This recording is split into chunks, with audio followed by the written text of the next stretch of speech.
श्रीमद्भागवतम सप्तदश अध्याय कलिको दंड एवं पुरस्कार। श्लोक 1। श्री सुत गोस्वामी कहिले से स्थान रे पहुंची महाराज परीक्षित देखिले जे एक निज जातिर शूद्र एक राजाभिषेक वेश धरी एक गाभी और वृष को दंड हस्ତରେ प्रहार करुछंती, जेपरिक सेमानकर केही स्वामी नाहंती, सेमाने अनाथ अटंती। श्लोक नंबर 2। से वृषटी एक पद्म परी धवल वर्ण विशिष्ट सुंदर वृष थिला एवं एक शूद्र ताको पिटुथिला। से गोटे पादरे ठिया होई कंपुथिला एवं मूत्र त्याग करुथिला। श्लोक 3। गाभी सब दृष्टि अत्यंत लाभप्रद अटे, कारण मानव जाति ता ठारू धर्म सिद्धांत दोहन करिपारे, किंतु से वर्तमान विवत्सा होई अत्यंत दीन कृशकाय होई जाइछि। एक शूद्र तार पाद को प्रहार करुअछि, तार चक्षुरु अश्रु विगलित हेउअछि एवं से अत्यंत विषादग्रस्त और दुर्बल होई जाइअछि। से किछि घास खाइबाकु इच्छा करुछि, किंतु पाई पारु नाही। श्लोक 4। धनु और शरद्वार सुसज्जित और स्वर्ण खचित रथ उपरे विराजमान महाराज परीक्षित मेघ गंभीर स्वर से शूद्र को पचारिले।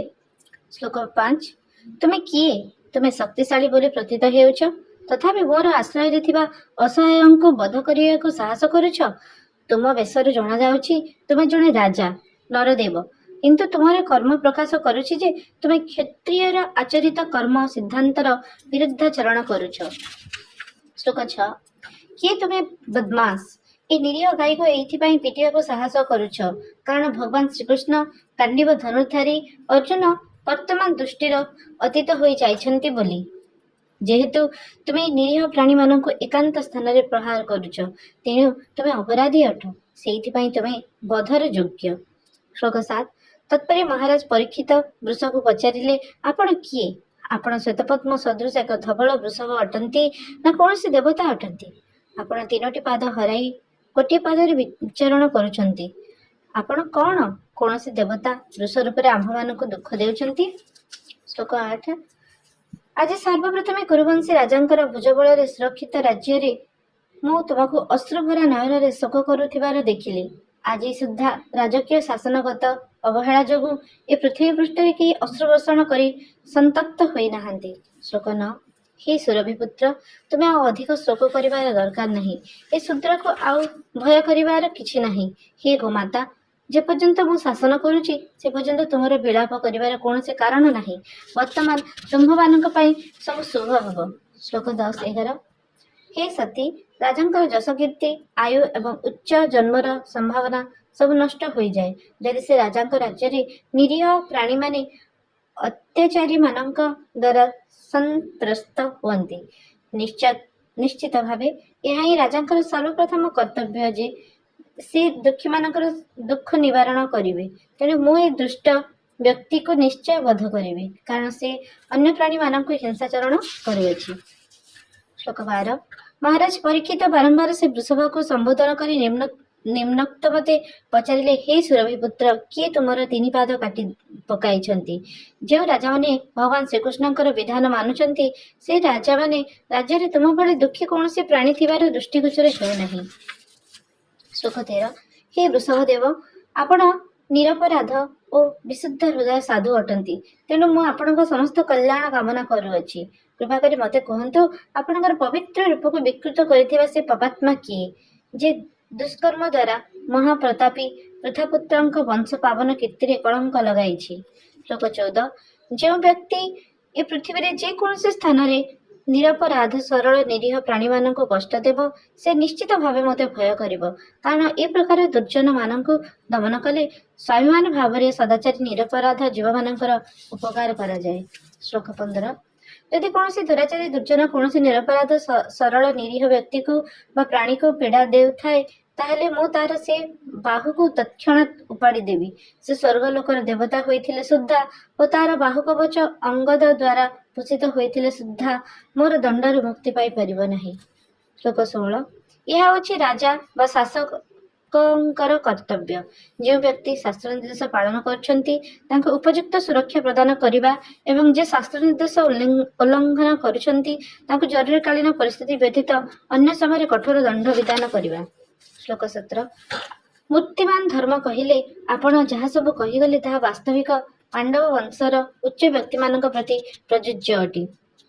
ଅର୍ଥାତ୍ ସେମାନଙ୍କ ମୁଖରେ ଏ ବାଣୀ ଉଚ୍ଚାରିତ ହେବାର ଯୋଗ୍ୟ ଅଟେ। ସେ ପାଣ୍ଡବମାନଙ୍କ ଭକ୍ତି, ସ୍ନେହ, ସେବା, ସଦାଚାର ଆଦି ଗୁଣମାନଙ୍କ ଦ୍ୱାରା ମୁଗ୍ଧ ହୋଇ ସ୍ୱୟଂ ଭଗବାନ ଶ୍ରୀକୃଷ୍ଣ ସେମାନଙ୍କର ଦୂତ ରୂପେ କାର୍ଯ୍ୟ କରିଥିଲେ।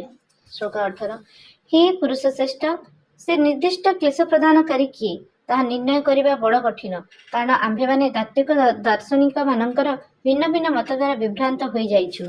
ଶ୍ଲୋକ 19 ସମସ୍ତ ପ୍ରକାର ଦ୍ୱୈତ ଭାବକୁ ଖଣ୍ଡନ କରୁଥିବା କେତେକ ଦାର୍ଶନିକ କହନ୍ତି ଯେ ନିଜର ବ୍ୟକ୍ତିଗତ ଆତ୍ମା ହିଁ ସମସ୍ତ ସୁଖ ଦୁଃଖର କାରଣ ଅଟେ। ଅନ୍ୟ କେତେକ ଦାର୍ଶନିକ କହନ୍ତି ଯେ ଅତି ମାନବୀୟ ଶକ୍ତି ଏଥିପାଇଁ ଦାୟୀ। ପୁଣି ଆହୁରି କେତେକ କହନ୍ତି ଆମର କର୍ମ ଏଥିପାଇଁ ଦାୟୀ। ଏତଦ୍ ବ୍ୟତୀତ ଘୋର ଭୌତିକ ବାଦୀଗଣ କହନ୍ତି ଯେ ଭୂତ ପ୍ରକୃତି ଆତ୍ୟନ୍ତିକ କାରଣ ଅଟେ।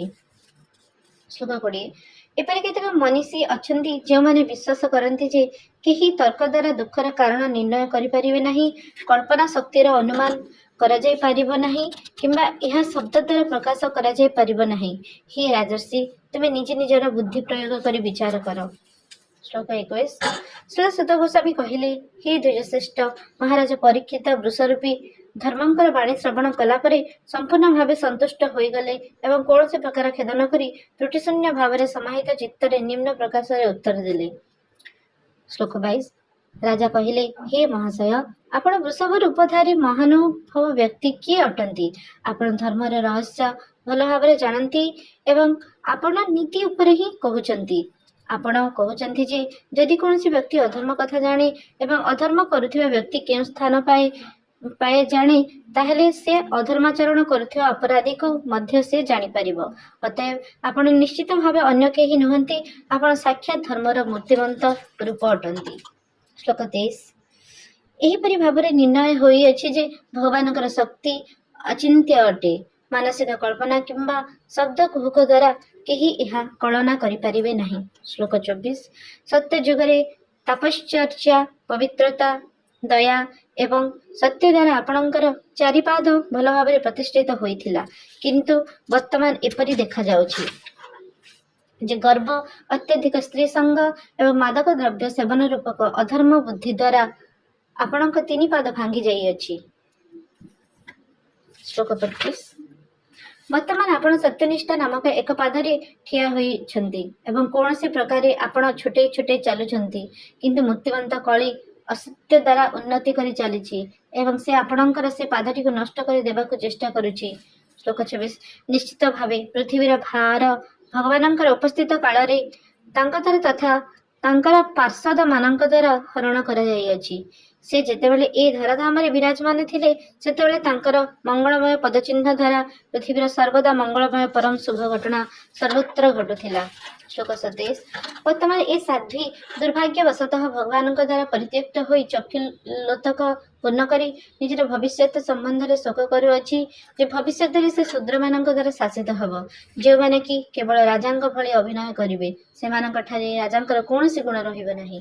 ଶ୍ଲୋକ 28 ଏକାକୀ ହଜାର ହଜାର ଯୋଦ୍ଧାଙ୍କ ସହ ଯୁଦ୍ଧ କରିବାକୁ ସମର୍ଥ ମହାରାଜ ପରୀକ୍ଷିତ ବୃଷରୂପଧାରୀ ଧର୍ମ ଏବଂ ଗାଭୀ ମାତାଙ୍କୁ ଏହିପରି ଭାବରେ ସାନ୍ତ୍ୱନା ଦେଲେ।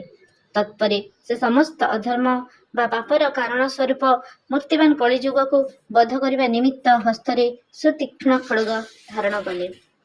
ଶ୍ଲୋକ 29 ଯେତେବେଳେ ମୂର୍ତ୍ତିମାନ କଳିଯୁଗ ଜାଣିପାରିଲା ଯେ ରାଜା ପରୀକ୍ଷିତ ମହାରାଜ ତାକୁ ବଧ କରିବା ପାଇଁ ଦୃଢ ସଂକଳ୍ପ, ସେତେବେଳେ ସେ ସାଙ୍ଗେ ସାଙ୍ଗେ ତାର ରାଜପୋଷାକ ତ୍ୟାଗ କଲା ଏବଂ ଭୟବିହ୍ୱଳ ହୋଇ ତାଙ୍କର ପାଦରେ ମସ୍ତକ ଅବନତ କରି ସମ୍ପୂର୍ଣ୍ଣ ରୂପେ ଶରଣ ପଶିଲା। ଶ୍ଲୋକ 30 ଯେ ଶରଣାଗତକୁ ଆଶ୍ରୟ ଦେବାରେ ଇତିହାସରେ ପ୍ରସିଦ୍ଧି ଲାଭ କରିଛନ୍ତି, ସେ ମହାରାଜ ପରୀକ୍ଷିତ ଦୀନ ଓ ଶରଣାଗତ କଳିକୁ ଆଉ ବୋଧ କଲେ ନାହିଁ। ସେ ତା ପ୍ରତି କୃପା ପ୍ରଦର୍ଶନ କରି ହସିବାକୁ ଲାଗିଲେ, କାରଣ ସେ ଦୀନମାନଙ୍କ ପ୍ରତି ସର୍ବଦା ଦୟା ପ୍ରଦର୍ଶନ କରୁଥିଲେ। ଶ୍ଲୋକ 31 ରାଜା କହିଲେ, ଆମ୍ଭେମାନେ ଅର୍ଜୁନଙ୍କର ଯଶକୁ ପୈତୃକ ସମ୍ପତ୍ତି ରୂପେ ଲାଭ କରିଅଛୁ ଏବଂ ଯେହେତୁ ତୁମେ ହାତ ଯୋଡ଼ି ଆମର ଶରଣରେ ଆସିଅଛ, ତେଣୁ ତୁମର ଜୀବନ ନାଶର ଭୟ ନାହିଁ, କିନ୍ତୁ ତୁମେ ମୋ ରାଜ୍ୟରେ ରହିପାରିବ ନାହିଁ, କାରଣ ତୁମେ ଅଧର୍ମର ବନ୍ଧୁ ଅଟ। ଶ୍ଲୋକ 32 ଯଦି ଅଧର୍ମର ମୂର୍ତ୍ତି ରୂପ କଳିକୁ ରାଜା ବା ଶାସକ ହେବାକୁ ଦିଆଯାଏ, ତାହେଲେ ନିଶ୍ଚିତ ଭାବେ ଲୋଭ, ମିଥ୍ୟା, ଚୌର୍ଯ୍ୟ, ଅସଭ୍ୟତା, କପଟାଚାର, ଦୁର୍ଭାଗ୍ୟ, ଠକାମି, କଳହ ଓ ଦର୍ପ ଆଦି ଅଧର୍ମ ସମୂହ ସମାଜର ଚତୁର୍ଦିଗ ବ୍ୟାପିଯିବ। ଶ୍ଲୋକ 33। ତେଣୁକରି ହେ ଅଧର୍ମ ବନ୍ଧୁ ପରମ ପୁରୁଷ ଭଗବାନଙ୍କର ସନ୍ତୋଷ ବିଧାନ ନିମିତ୍ତ ଯେଉଁଠାରେ ସୁବିଜ୍ଞ ବ୍ୟକ୍ତିମାନେ ସତ୍ୟ ଓ ଧର୍ମନୀତି ଦ୍ୱାରା ଯଜ୍ଞାନୁଷ୍ଠାନ କରୁଛନ୍ତି ସେ ସ୍ଥାନରେ ବାସ କରିବାକୁ ଆପଣ ଯୋଗ୍ୟ ନୁହନ୍ତି। ଶ୍ଲୋକ 34। ସମସ୍ତ ଯଜ୍ଞାନୁଷ୍ଠାନ ବସ୍ତୁତଃ ଦେବତାମାନଙ୍କର ପୂଜନୀୟ ସେ ଭଗବାନ ହରି ହିଁ ପୁରୀ ପୂଜିତ ହୁଅନ୍ତି, କାରଣ ସେ ହିଁ ସମସ୍ତ ପ୍ରାଣୀଙ୍କର ଅନ୍ତର୍ଯାମୀ ଆତ୍ମା ଅଟନ୍ତି। ସେ ଭିତରେ ଓ ବାହାରେ ସର୍ବତ୍ର ବାୟୁ ସଦୃଶ ଓତପ୍ରୋତ ଭାବେ ବିଦ୍ୟମାନ। ଏହିପରି ଭାବରେ ସେ ହିଁ ପୂଜକର ଜୀବନରେ କଲ୍ୟାଣ ବର୍ଷା କରନ୍ତି। ଶ୍ଲୋକ 35। ଶ୍ରୀ ସୁତ ଗୋସ୍ୱାମୀ କହିଲେ, ମୂର୍ତ୍ତିମାନ କଳି ମହାରାଜ ପରୀକ୍ଷିତଙ୍କର ଏ ଆଦେଶ ପାଇ ଭୟରେ ଥରିବାକୁ ଲାଗିଲା। ପରୀକ୍ଷିତ ମହାରାଜଙ୍କୁ ଯମରାଜଙ୍କ ସଦୃଶ ତାଙ୍କ ସମକ୍ଷରେ ବୋଧ କରିବାକୁ ଉଦ୍ୟତ ହୋଇଥିବା ଦେଖି କଳି ନିମ୍ନୋକ୍ତ ମତେ କହିଲା। ଶ୍ଲୋକ 36। ହେ ସାର୍ବଭୌମ ଚକ୍ରବର୍ତ୍ତୀ ସମ୍ରାଟ, ଯଦିଓ ମୁଁ ଆପଣଙ୍କର ଆଜ୍ଞାନୁଯାୟୀ ଯେକୌଣସି ସ୍ଥାନରେ ବାସ କରିପାରେ, ତଥାପି ମୁଁ ଦେଖିପାରୁଛି ଯେ ଆପଣ ଧନୁର୍ବାଣ ଧରି ସର୍ବଦା ଓ ସର୍ବତ୍ର ମୋ ସମ୍ମୁଖରେ ଉପସ୍ଥିତ ଅଛନ୍ତି। ଶ୍ଲୋକ 37। ତେଣୁ ହେ ଧର୍ମ ରକ୍ଷକ ମାନଙ୍କ ମଧ୍ୟରେ ଶ୍ରେଷ୍ଠ, କୃପା କରି ଆପଣ ମୋ ପାଇଁ ସ୍ଥାନ ନିର୍ଦ୍ଦିଷ୍ଟ କରିଦିଅନ୍ତୁ, ଯେଉଁଠାରେ ମୁଁ ସ୍ଥାୟୀ ଭାବରେ ଆପଣଙ୍କର ଶାସନାଧୀନରେ ରହିପାରିବି। ଶ୍ଲୋକ 38। ଶ୍ରୀଲ ସୁତ ଗୋସ୍ୱାମୀ କହିଲେ, ଯେତେବେଳେ ମୂର୍ତ୍ତିମାନ କଳି ମହାରାଜ ପରୀକ୍ଷିତଙ୍କୁ ସ୍ଥାନ ନିମିତ୍ତ ପ୍ରାର୍ଥନା କଲେ, ସେତେବେଳେ ସେ ତାର ବସତି ନିମିତ୍ତ 4ଟି ସ୍ଥାନ ନିର୍ଦ୍ଦିଷ୍ଟ କରିଦେଲେ। ସେଗୁଡ଼ିକ ଯଥାକ୍ରମେ ହେଲେ ଦ୍ରୁତ କ୍ରୀଡ଼ା, ମଦ୍ୟପାନ, ଅବୈଧ ସ୍ତ୍ରୀ ସଙ୍ଗ ଏବଂ ପଶୁବଧ ସ୍ଥାନ ବା କଂସେଇଖାନା।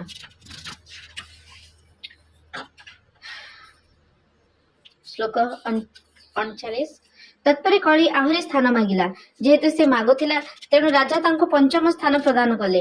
ସେ ସ୍ଥାନଟି ହେଉଛି ସ୍ୱର୍ଣ୍ଣ, କାରଣ ଯେଉଁଠାରେ ସ୍ୱର୍ଣ୍ଣ ଅଛି ସେଠାରେ ଅସତ୍ୟ, ମାଦକ ଦ୍ରବ୍ୟ ସେବନ, କାମନା ବାସନା, ଈର୍ଷା ତଥା ଶତ୍ରୁତା ସ୍ୱଭାବତଃ ବିଦ୍ୟମାନ ହୋଇଯାଏ। ଶ୍ଲୋକ 40। ଏହିପରି ଭାବରେ ଉତ୍ତରାଙ୍କ ପୁତ୍ର ମହାରାଜ ପରୀକ୍ଷିତଙ୍କ ଦ୍ୱାରା ନିର୍ଦ୍ଦେଶିତ ସେ ମୂର୍ତ୍ତିମାନ କଳି ଏ 5ଟି ସ୍ଥାନରେ ରହିବା ନିମିତ୍ତ ଉଦ୍ଦିଷ୍ଟ ହେଲା। ଶ୍ଲୋକ 41। ତେଣୁ ଯେଉଁ ବ୍ୟକ୍ତି ଜୀବନରେ କଲ୍ୟାଣକର ମାର୍ଗରେ ଉତ୍ତରୋତ୍ତର ଉନ୍ନତି ଇଚ୍ଛା କରନ୍ତି, ବିଶେଷ କରି ରାଜା, ଧାର୍ମିକ ପୁରୁଷ, ଲୋକନେତା, ବ୍ରାହ୍ମଣ ଏବଂ ସନ୍ନ୍ୟାସୀ, ସେମାନେ ଉପଯୁକ୍ତ ଅଧର୍ମରେ 4ଟି ମୂଳ କାରଣର ସଂସ୍ପର୍ଶରେ ଆସିବା ଉଚିତ ନୁହେଁ। ଶ୍ଲୋକ 42। ତତ୍ପରେ ମହାରାଜ ପରୀକ୍ଷିତ ଧର୍ମର ମୂଳଭୂତ ଆଧାର ଶିଳାରୂପ କର୍ମର ପ୍ରୋତ୍ସାହନ ଦ୍ୱାରା ବୃଷରୂପଧାରୀ ଧର୍ମଙ୍କର ନଷ୍ଟ ହୋଇଥିବା 3 ପାଦ ପୁନଃ ସ୍ଥାପନ କଲେ ତଥା ପୃଥିବୀର ସ୍ଥିତିରେ ମଧ୍ୟ ପର୍ଯ୍ୟାପ୍ତ ଉନ୍ନତି କଲେ। ଶ୍ଲୋକ 43 and 44। ମହାନ ସୌଭାଗ୍ୟଶାଳୀ ମହାରାଜ ପରୀକ୍ଷିତ, ଯେ ମହାରାଜ ଯୁଧିଷ୍ଠିରଙ୍କର ବାନପ୍ରସ୍ଥାଶ୍ରମ ଆଚରଣ କରିବା ପରେ ସମଗ୍ର ବିଶ୍ୱର ଶାସନ ନିମିତ୍ତ ହସ୍ତିନାପୁରର ରାଜଗାଦିର ଅଧିରୂଢ଼ ହୋଇଥିଲେ, ସେ କୁରୁବଂଶର ଗୌରବ ଗାଥାକୁ ଅକ୍ଷୁଣ୍ଣ ରଖି ନିଜର ମହିମାମୟୀ ଯଶ କୀର୍ତ୍ତି ଦ୍ୱାରା କୁରୁବଂଶର ଯଶ କୀର୍ତ୍ତିକୁ ବୃଦ୍ଧି କରି ବର୍ତ୍ତମାନ ପୃଥିବୀକୁ ଶାସନ କରୁଛନ୍ତି। ଶ୍ଲୋକ 45। ଅଭିମନ୍ୟୁଙ୍କ ପୁତ୍ର ମହାରାଜ ପରୀକ୍ଷିତ ମହାନ ଅନୁଭବଶାଳୀ ରାଜା ଥିଲେ। ତାଙ୍କର ଦକ୍ଷ ରାଜ୍ୟ ଶାସନ ନୀତି ଯୋଗୁଁ ତାଙ୍କର ଛତ୍ର ଛାୟାରେ ତୁମ୍ଭେମାନେ ଏ ପ୍ରକାର ଦୀର୍ଘକାଳୀନ ଯଜ୍ଞାନୁଷ୍ଠାନ କରିବାକୁ ସକ୍ଷମ ହୋଇପାରିଲେ।